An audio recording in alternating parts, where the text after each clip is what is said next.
essa caixa, eu liberto o quê? Tudo que tem de ruim ali dentro. E a única coisa boa, o que é? A esperança. Simbolicamente quer dizer o seguinte: apesar de todas as adversidades, de todos os problemas, de todas as confusões e complicações que existem no mundo, existe algo ali dentro que faz com que a gente creia, acredite que o fim não acabou, que tem algo mais, que é a esperança. E essa esperança vem da onde? Dessa fé. Mas não é uma fé inexplicável, não é uma fé que você supõe, é uma fé que você entende, fala, olha, independente de tudo, algo bom vai acontecer, não porque algo mágico vai acontecer, algo fictício, uma intervenção divina, não, porque isso faz parte do processo.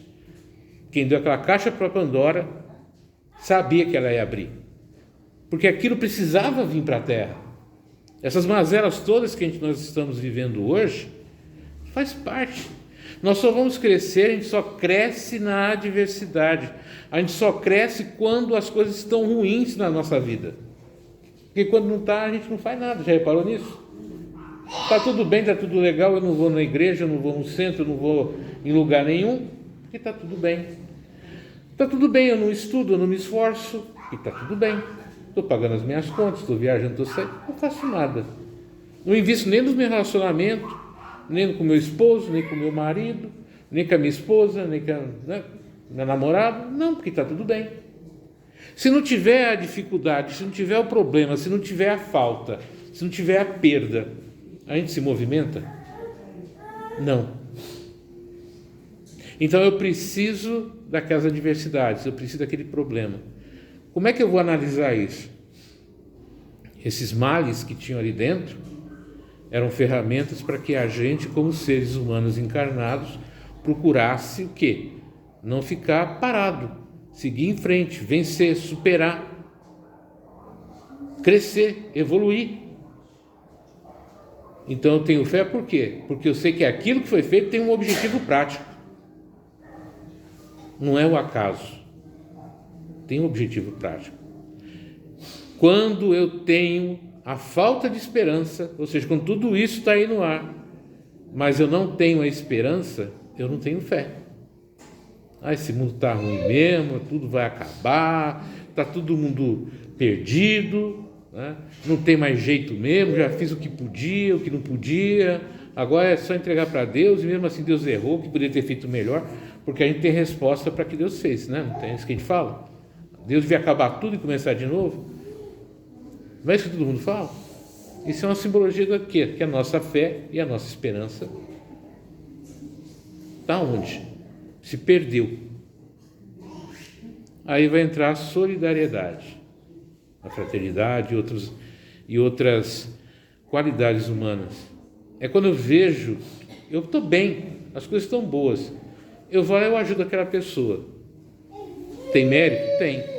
Mas quando eu não estou legal, eu não estou lá, né, aquelas coisas, mas mesmo assim eu tiro um tempo, eu tiro um espaço do meu momento de vida, esqueço um pouco as minhas adversidades, as minhas mazelas, e vou ajudar alguém, porque talvez ela esteja precisando mais do que eu.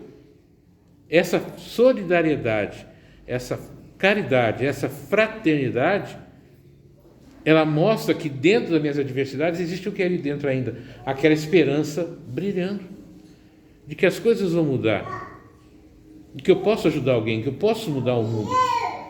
A nossa maior dificuldade hoje é entender que tudo que está acontecendo não é um erro, não é um equívoco, é um ensinamento. Como é que eu ensino alguém a aprender algo? Vamos pegar um exemplo. Eu treino para a guerra. Não é isso que a gente faz, os exércitos fazem, as forças armadas fazem? Não é treinar para a guerra? Eles querem que a guerra aconteça? Não. Mas se acontecer, eu estou o quê? Preparado. Né? Quando eu tenho as dificuldades do dia a dia, os problemas do dia a dia, O que eu estou fazendo? Eu estou usando aquilo que eu aprendi quando tudo estava bem, quando tudo estava legal, quando eu estava ajudando, quando eu estava ensinando, educando, estendendo a mão. Está tudo bem comigo, eu estou ajudando, eu estou trabalhando, porque fé é ação, fé é prática. Porque no dia que essa tranquilidade, essa calma sair, eu estou preparado para a dificuldade, eu estou preparado para a adversidade. Eu não vou olhar a falta como uma punição, eu não vou olhar a perda como um sacrifício, porque eu já estou preparado para aquilo. Como é que Jesus chegou a ser o que ele é? Sentado só fazendo prece para as criancinhas, para as pessoas, fazendo milagre? Não. Jesus é lembrado que em algum momento da história ele é sacrificado. Ele precisou da dor, ele precisou dos cravos nas suas mãos, nos seus calcanhares, ele precisou levar aquelas chibatadas, ele precisou ser crucificado para que hoje ele fosse lembrado. Se Jesus não tivesse passado por isso, a gente estaria falando de Jesus? Alguém estaria falando de Jesus aqui hoje? Independente de tudo que ele fez de bom? Não estaríamos. Se ele não tivesse passado por aquilo, a gente não estaria. Hoje, para você estar aqui ou eu estar aqui, quantos sofrimentos, quantas dificuldades a gente passou na vida, quantas dores, sabe aquela sensação de perdido? O que eu estou fazendo aqui? Para onde eu vou? Nós passamos a nossa vida. Se não fosse isso, você estaria aqui hoje? Não. Senta, levanta, ora, faz o sinal da cruz, tudo. Só no automático. A gente precisa da dor. A gente precisa da dificuldade. Mas a fé ela surge quando eu entendo por que isso acontece na minha vida. Tem momentos que acontecem algumas coisas na vida da gente que a gente não entende muito bem, né? A gente não sabe por que acontece. E aí depois que passa, você começa a lembrar, cara, se não tivesse acontecido aquilo. Tenta lembrar um momento muito difícil da sua vida, mais difícil mesmo, complicado. Você fala assim, não tem jeito, não vai dar para resolver. E depois que passou, que resolveu, o que aconteceu de bom na tua vida depois disso? Você vai se lembrar de um monte de coisa, né? Um monte de coisa que aconteceu depois. Só que a gente não tem o hábito de olhar para as coisas boas que acontecem depois. A gente não olha para a esperança. Nós não temos as nossas atitudes de fraternidade, de solidariedade, de bondade com o outro. A gente fica focado só naquilo que perdeu, naquilo que não ganhou, nas rasteiras que a vida nos dá, né, nas dificuldades que a vida nos dá, a tal ponto que a gente não sabe o que faz. Tem um videozinho, eu coloquei até na minha página hoje da internet, eu achei hoje de tarde, por um acaso. Tem uma oriental, não sei se era chinesa, coreana, que ela está na parede assim, chorando, e o pai fala assim para ela, você precisa ser mais racional. Aí ela olha para o pai e fala, mas quem disse que uma família tem que ser racional? Uma família tem que ser amorosa, ela falando chorando. O senhor reparou que eu amo o senhor desde que eu nasci, e o senhor começou a me amar 30 anos depois que o senhor nasceu, eu vou te amar até o senhor morrer. E o senhor só vai me amar mais 30 ou 60 anos. Uma criança falando isso. Ela já nasceu amando o pai. Aí até essa criança nascer, quantos anos o pai tinha? Então ele começa a amar a filha depois dos 30. Por que a família tem que ser racional? Por que a família tem que ser lógica? Família é local de amor. E amor não é local, não é uma coisa baseada nos anjinhos tocando harpinhas, né? Naquela paz profunda, maravilhosa. Quem disse que família é isso? Quem disse que amor é isso? Aí tem uma moça que ela mostrou, o marido está acamado já de algum tempo, e as pessoas estavam questionando por que ela está com ele ainda, né? O Joaquim do Cruz faleceu e ele teve um AVC e ficou um bom tempo. E ela começou a mostrar o período que ele estava legal, que eles passeavam, que eles viajavam e tudo aquilo. Ela falou, eu casei com aquele e com esse que está assim. Eu não casei só com aquele que viaja, com aquele que brinca, aquele que dá risada. Eu casei também com aquele que está doente.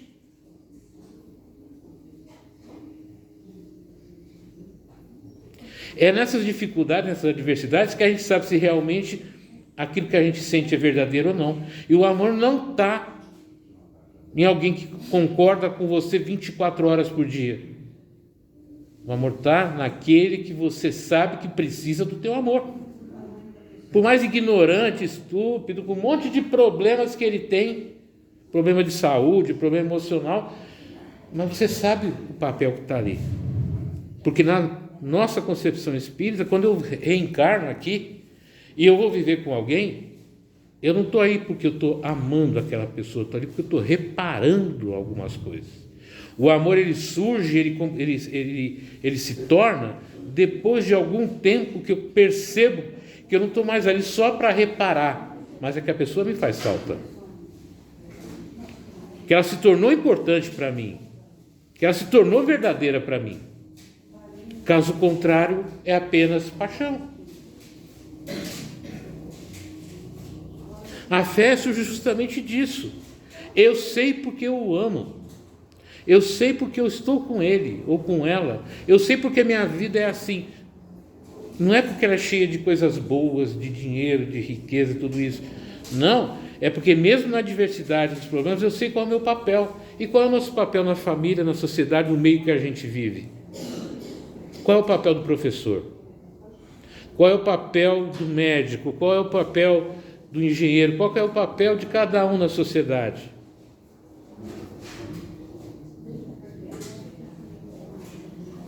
Você acha que se for só... Eu estava até discutindo isso hoje no serviço com uma pessoa que está trabalhando comigo agora, se tornou, porque não é se tornou, até retornei a trabalhar com morador de rua. Ele falava da questão do dinheiro. Ela trabalha pelo dinheiro. Quando você trabalha só pelo dinheiro, você não é feliz.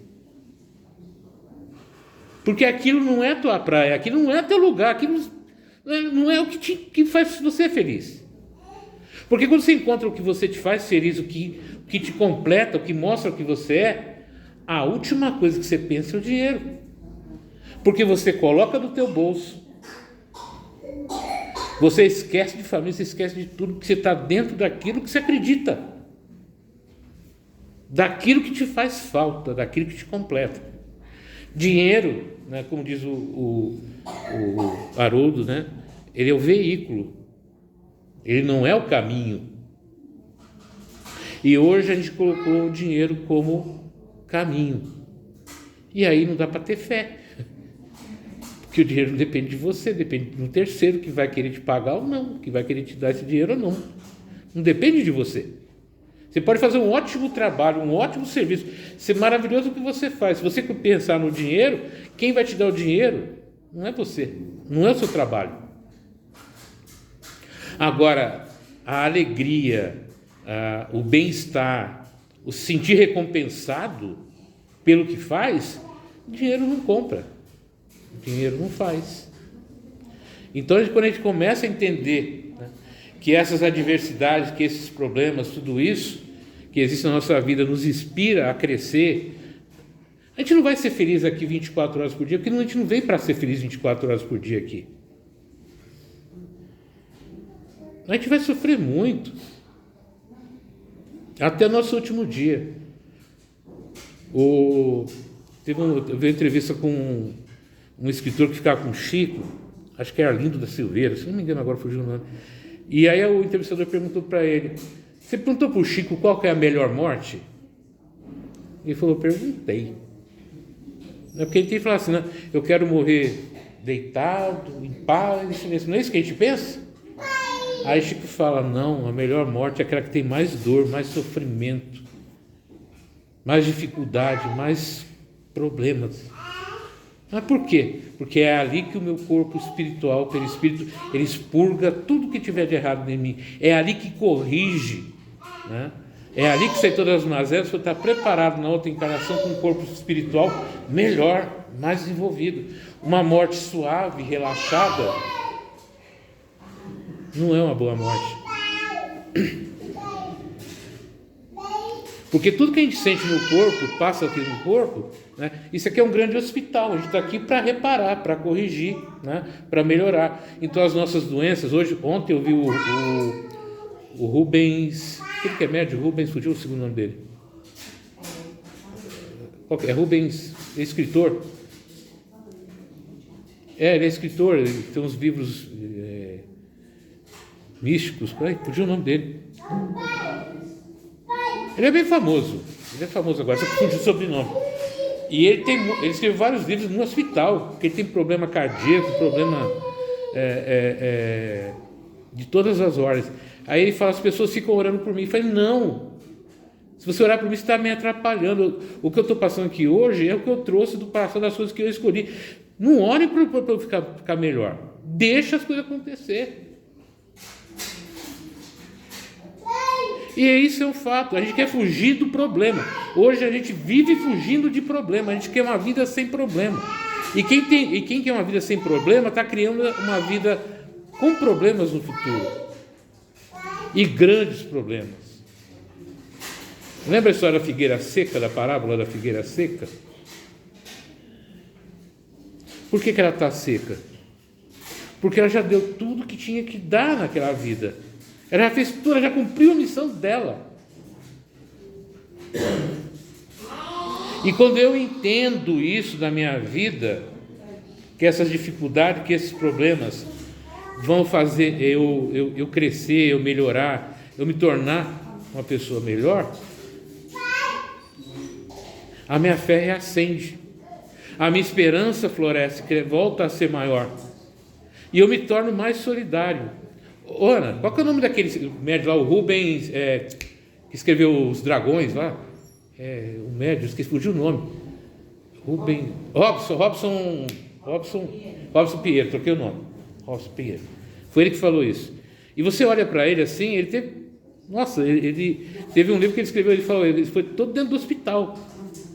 Ele quase morreu lá dentro, graças a intervenções divinas, e ele acabou terminando o livro dele e tudo, mas ele fala justamente isso, e acho que isso é interessante quando a gente ouve muitas pessoas falando, vivendo. O Chico teve problema de visão, não deixou o Arigó operar o olho dele, porque eu preciso dos meus olhos assim. Se você fizer isso, meu trabalho não vai ter a consistência que precisa. Divaldo morreu, tinha angina, teve problema cardíaco, teve um monte de problema. É o corpo sendo trabalhado, é o corpo sendo modificado. Então, quando eu entendo que todos esses problemas... Por que a gente nasce no Brasil? Com tantos problemas que tem aqui. É porque a gente merece esse país aqui. Filho. É aqui que a gente está aprendendo a ser um ser humano melhor. Né? Vai melhorar um dia? Teórico eu duvido. Mas por quê? Porque a gente é assim. A gente quer fugir, né? A gente é o país onde todo mundo é alegre, tem o samba, só que é o país mais ansioso, mais depressivo, com o maior índice de suicídio da América Latina. O Brasil é um poço de ansiedade, depressão e suicídio. A gente fica mascarando os nossos sentimentos para mostrar que nós somos felizes. Vamos ao carnaval, vamos não sei o quê. A gente é um bando de gente triste, que não quer assumir a própria tristeza, porque assumir a tristeza significa que eu tenho que mudar, que não é legal, que eu tenho que me tornar uma pessoa melhor, e a gente tem um medo terrível de mudar. E aí o que a gente faz? Nós vamos criando essas personas, né? Como diria Jung, esses seres aí, essas sombras, para viver uma coisa que é falsa. Vocês já repararam isso? Quanto que a gente é um povo triste de verdade? Nós não somos felizes. E enquanto a gente não admitir isso, a gente fugir disso, nós não vamos resolver o nosso problema espiritual. Quando eu assumo que eu sou ansioso, sou depressivo e tenho pensamentos negativos, e vou procurar ajuda, e vou procurar solução, eu melhoro. Não é isso? Mas enquanto eu ficar mascarando, enquanto eu ficar fingindo, nós vamos continuar nessa mesma toada. Por isso que ela diz que a fé é prática. Você tem que praticar a fé diariamente. Você tem que fazer o melhor a cada dia. Você tem que trabalhar a cada dia as suas dificuldades, os seus problemas, as suas mazelas, as suas dores. Assumir quem você é, as dores que dá, assumir quem nós somos.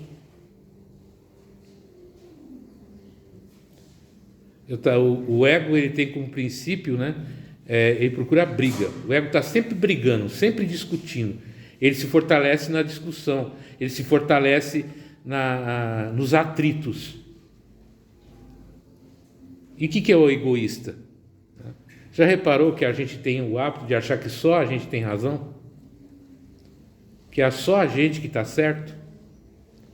Eu sou muito egoísta, eu tenho um ego terrível, eu tenho um arrobo terrível. Estou tratando isso daí na terapia porque faz parte da minha personalidade, é complicado. Mas eu assumi que eu tenho isso, que eu preciso corrigir.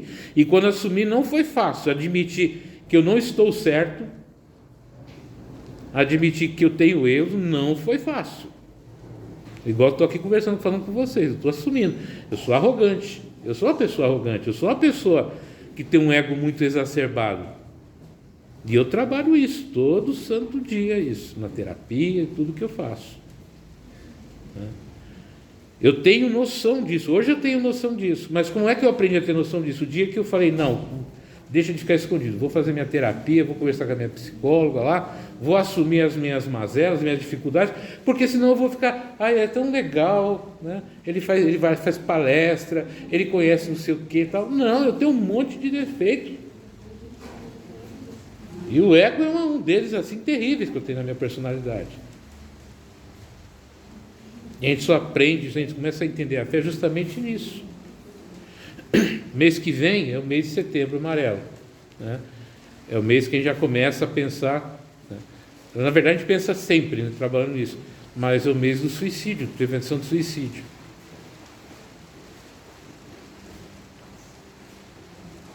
E o suicídio muitas vezes o fugir dessa esperança.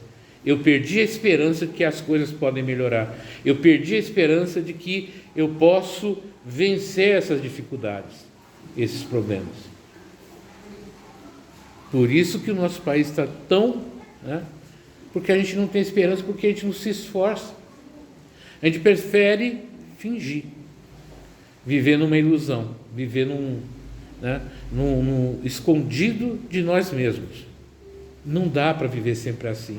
Tem hora que a gente tem que sangrar um pouco, sabe? Tem hora que a gente tem que cortar na própria pele as nossas dores, as nossas dificuldades, e enfrentar de fato quem nós somos, deixar de ser vítimas, porque senão a gente vai sofrer a vida inteira, a gente nunca vai encontrar resposta. E quando alguém fala para a gente isso, o que a gente não quer ouvir, a gente foge. A gente só fica perto de quem fala o que a gente quer ouvir, e o que a gente quer ouvir normalmente não é o certo para a gente, não ajuda. Não faz a gente melhor, não faz a gente crescer, não faz a gente aprender a ser um ser humano melhor. Então, por isso que a fé é a mãe da esperança e da caridade. Eu sou caridoso sempre? Não. Eu tenho que me obrigar a ser caridoso, eu tenho que fazer algo de caridade, baseado na caridade, mesmo sem ser, até que um dia aquilo faça parte da minha personalidade. É um exercício. Ninguém nasce caridoso, bondoso, simpático, negócio. Não, aí eu não quero ir, mas vai lá, né? Aí eu não gosto daquela pessoa, mas vai lá. 8 e 10 anos, termina aqui? Eu trabalhei um tempo aqui com um morador de rua, aí eu me afastei um pouco, fui trabalhar no setor, e há uns 15 dias eu voltei novamente a trabalhar com moradores de rua, só que não exatamente com eles, num outro setor. E aí apareceu lá um senhor, ele estava num estado assim, lastimável, né? Estava alcoolizado, nem vou descrever como é que ele estava, mas estava num estado lastimável. E aí eu percebi que os funcionários novos que estavam lá, estavam assim, tratando ele meio, com nojo. Eu olhei assim para eles e falei, gente, o trabalho de vocês aqui é receber ele do jeito que ele está. Levar lá no banheiro, dar banho, cuidar. É esse o trabalho aqui. Ah, mas se o cara desse me abraça, abraça ele também. Mas olha o cheiro que ele está. Com o tempo você esquece até do cheiro. Quando você assume um trabalho, você assume uma atividade, não pelo dinheiro, mas pelo aquilo que significa. Quando eu comecei a trabalhar lá, também tinha problema com cheiro, tinha problema com um monte de coisa. Com um corpo humano que não toma banho, que não se cuida durante muito tempo, fica. Mas depois de algum tempo, quando você começa a notar o que você está fazendo na vida daquela pessoa, você não sente mais nojo, você não sente mais asco. Você vê ali um ser humano num estado de vulnerabilidade, lastimável, e você quer ajudar. Aí você vai dar banho, você vai fazer tudo o negócio. Eu falei, se você quer ser assistente social, quer ser um educador social, vai aprender que você vai ter que passar com isso. E quando eu olho que é uma pessoa assim, eu falo para as pessoas, olha, você não conhece a história dele. Ah, deve ser um qualquer. Não. Tem gente que é professor de física formado pela USP, aqui em Itaquá. Tem cara que jogou na seleção brasileira aqui em Itaquá, que mora na rua. Tem gente que tinha empresa que mora na rua aqui em Itaquá. Tem gente que é desenhista, pintor, cantor que mora na rua aqui em Itaquá. Um estado lastimável, mas tem. Então a gente não sabe nosso dia de amanhã, a gente não sabe o que vai acontecer amanhã. E quando a gente estiver assim, a gente não é bom encontrar alguém que tem um coração caridoso, que nos ajude nesse momento, mesmo que saiba que a gente vai dizer para ele daqui a pouco, não sabe, não vai dar certo, ele vai continuar. Não importa se ele vai continuar na mesma vida, eu não estou ali para mudar a vida dele, eu estou ali para que naquele momento, naquela circunstância, fazer o melhor ali por ele. Depois o que ele vai fazer é livre-arbítrio. E fé tem muito a ver com isso. Não é mudar o outro ou ninguém, nem a mim mesmo. Porque em algum momento, mesmo que eu tenha a maior fé do mundo, a fé vai me faltar. Ela vai me faltar. Eu vou duvidar. Né? Eu vou falar, poxa, o que eu estou fazendo? Será que é isso mesmo meu caminho? Vai acontecer. E é nessa hora que aparece a esperança, que aparece a caridade, né? Essas duas filhas da fé que mostram para mim, ó, tá vendo aqui, ó, tá vendo o que você está fazendo, tá vendo as coisas que você está conquistando, tá vendo o bem que você está fazendo, tá vendo tudo isso? Por que essa falta de fé? Isso é fé raciocinada. Eu parei e pensei, por que eu estou sem fé? Por que minha fé foi embora? E quando eu começo a entender isso, a gente lida de uma maneira diferente com a fé, no dia a dia. E nesse momento que a gente está vivendo, né, e não é só o Brasil, é o mundo, né? A gente fala muito de transição. Ah, por que está acontecendo? É o melhor para a gente. É dessa confusão, tem até, né, do caos surge a criação. Já ouviu falar aquele negócio? É justamente isso. É dessa confusão global, universal que nós estamos vivenciando, que vai sair um mundo novo. Um mundo de regeneração. Porque a gente está sendo obrigado a olhar, cortar na nossa carne os nossos erros. Tudo está acontecendo por quê? Porque todas as partes estão enxergando os erros que cometem. Erros que a gente achou que nunca mais ia acontecer. Hoje a gente está vendo e as pessoas estão tratando esses erros do passado como se hoje fossem virtudes. Já reparou nisso? Coisas que a gente achou que nunca mais ia acontecer aqui. Hoje o Brasil está se tornando um país onde a gente tem preconceito religioso, onde a gente tem preconceito com as pessoas, que a gente quer brigar com os outros pelo aquilo que os outros creem. Antes era um país que todo mundo se dava bem. Hoje a gente está vendo que não é, que é mentira. As máscaras estão caindo para que a gente acorde, veja, se reconheça e modifique. E realmente faça algo melhor. O mundo de transição é para isso. É para que você olhe quem você é. Você vai se adequar a esse mundo aqui novo? Vou. Então você fica. Você não vai? Então vai embora. Porque você não vai ter espaço aqui. Porque a partir de agora, a verdade tem que prevalecer. E toda a verdade é dolorosa. Toda verdade machuca. Verdade não é algo simpático. Eu não consigo ser verdadeiro e sincero com alguém sendo simpático. Porque eu vou falar alguma coisa que vai te machucar e vai te magoar. não é verdade? Agora, se eu quiser passar a mão na cabeça para manter, sabe, aquela imagem de bom moço, de boa moça, é fácil. Mas se eu tiver que falar a verdade, e é isso que o Evangelho faz com a gente, né? É isso que lá na Gênesis, quando fala desse período, acho que se me engano, no capítulo 13 da Gênesis, segundo o Espiritismo, que fala desse mundo de transição, a gente vai ver que tudo isso que está acontecendo hoje já estava previsto, e o que vai nos sustentar de verdade é a fé raciocinada, junto com a solidariedade, caridade e esperança. Caso contrário, a gente vai se perder novamente, né? O mundo já está difícil demais. Sem caridade e sem esperança vai ficar muito mais difícil ainda. Então pensem um pouco nisso, né? Reflitam, para que a gente possa realmente ser merecedor de um mundo, né, diferenciado, né? Um mundo que não seja mais nem de prova nem de expiação. Que a gente mereça realmente estar num mundo mais saudável entre a gente mesmo. Tá bom?